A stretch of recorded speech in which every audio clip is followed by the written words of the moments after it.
The concept of the ego is like a veil that covers our true selves, creating a sense of separation from others and the world around us. It's like wearing tinted glasses that distort our perception of reality. Imagine you have a house near the beach and you leave some iron outside. Over time, that iron starts to rust. Who's to blame? Is it the wind or the ocean? No, it's not their fault. The iron rusts because that's just what iron does when it's left out. In the same way, our minds can get rusty with something called ego. Ego makes us think we're in control of everything, but really, we're not. Just like the iron rusts, our minds get rusty with ego. But here's the thing. Underneath all that rust, our true selves remain untouched. It's like the iron underneath the rust is still pure. When someone helps us understand this, it's like cleaning off that rust and letting our true selves shine through. The origin of the ego can be traced back to our evolutionary past. As humans evolved over time, they developed a little something called the ego. Think of it like a protective shield that helped our ancestors survive in a tough world. Back then, life was all about staying safe and making sure you had enough food to eat. So, our ancestors needed something to help them navigate through the dangers and challenges they faced every day. That's where the ego came in handy. Imagine you're walking through a forest, and suddenly, you hear a loud noise. Your heart starts pounding, and your body tenses up. That's your ego kicking into action, trying to keep you safe from any potential danger lurking around. As time went on, the ego didn't just stick to its survival job. Nope, it started to grow and take over more parts of our lives. Instead of just helping us stay safe, it began shaping how we think, act, and even how we relate to others. So, while the ego might have started as a helpful tool, it kinda got carried away and turned into a big deal in our lives. Now, it's like this big, bossy voice in our heads, always telling us what to do and how to be. But here's the thing. Even though the ego might think it's in charge, deep down, there's still a part of us that's pure and untouched by all its bossiness.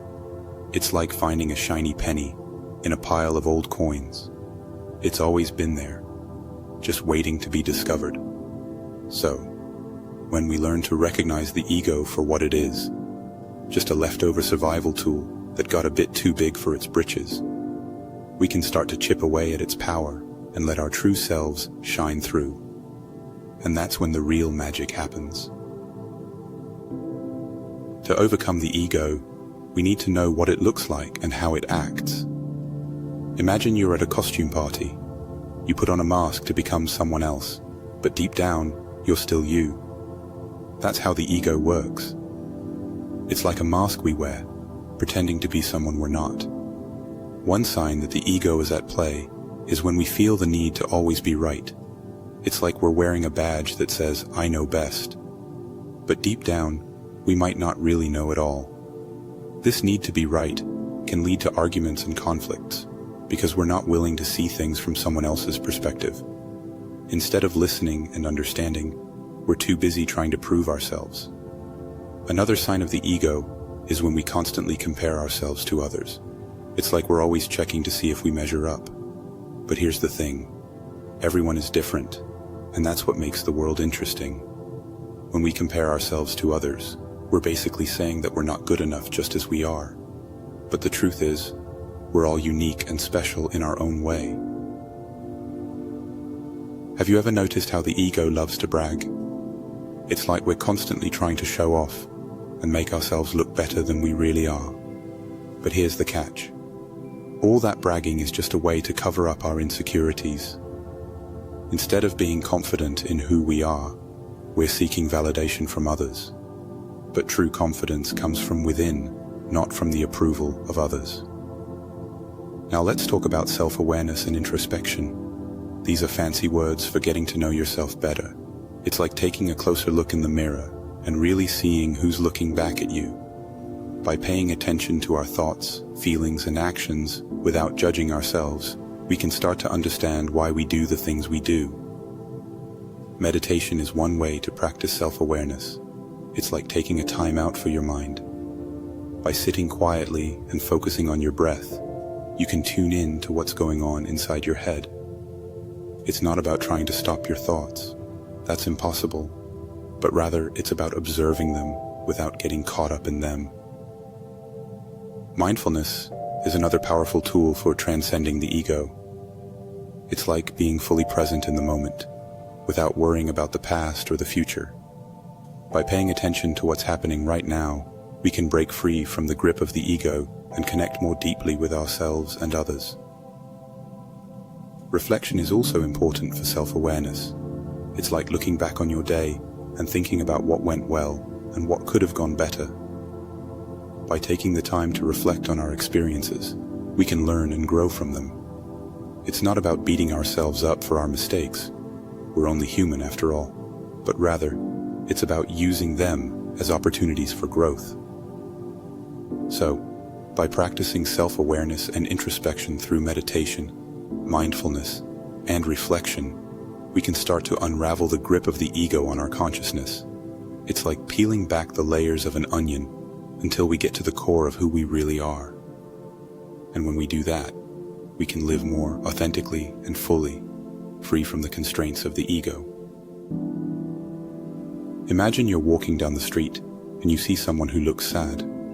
Instead of just passing by, you stop and ask if they're okay. That's compassion, caring about how others feel. When we show compassion, we're stepping outside of our own bubble and thinking about someone else's feelings. It's like putting ourselves in their shoes and trying to understand what they're going through. Empathy is another big word for understanding how someone else feels. It's like being a good listener when your friend is upset. You might not know exactly how they feel, but you try your best to understand and support them. Now, let's tie this back to the ego. Remember how the ego likes to make everything about us? Well, compassion and empathy flip that script. Instead of focusing on ourselves, we're putting our attention on others. Think about it like this. When we show kindness and understanding to someone else, we're breaking down the walls that the ego builds around us. It's like saying, "Hey, I see you, and I care about you." By extending compassion and empathy to those around us, we're not only making their day a little brighter, but we're also chipping away at the ego's hold on us. It's like giving it a little nudge and saying, "Hey, you're not the boss of me."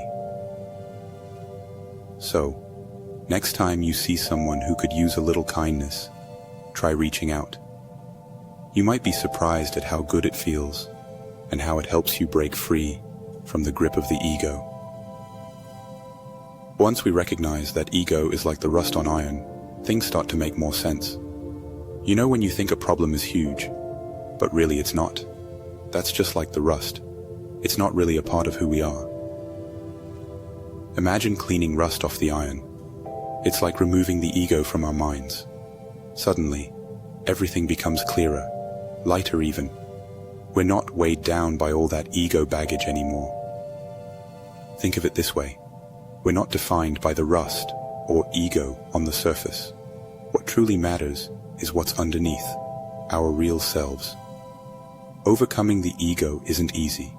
It's a journey of self-discovery and growth. We have to be brave, patient, and committed. But as we chip away at the ego's illusions, we find something amazing. We're all connected to everything around us, and in that realization, we find peace, freedom, and happiness beyond anything we could have imagined. It's like taking off a heavy backpack after a long hike. Suddenly, we can breathe again. So, are you ready to start your journey towards self-discovery and liberation from the constraints of ego? Take the next step by exploring our store, where you'll find resources designed to support your growth and transformation. Click the link in the description below to access a range of guided meditations and insightful materials that will help you navigate your path toward authenticity and inner peace. I hope this video has shed some light on the concept of ego and how it influences our lives.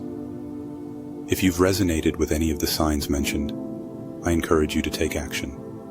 Start your journey of self-discovery and growth by practicing mindfulness, meditation, and reflection. Share your experiences in the comments below. Your stories can inspire others who are also seeking to overcome their ego and live more authentically. Let's create a supportive community where we can learn and grow together. Don't forget to like, share, and subscribe for more content on personal development and spiritual growth. Thank you for watching,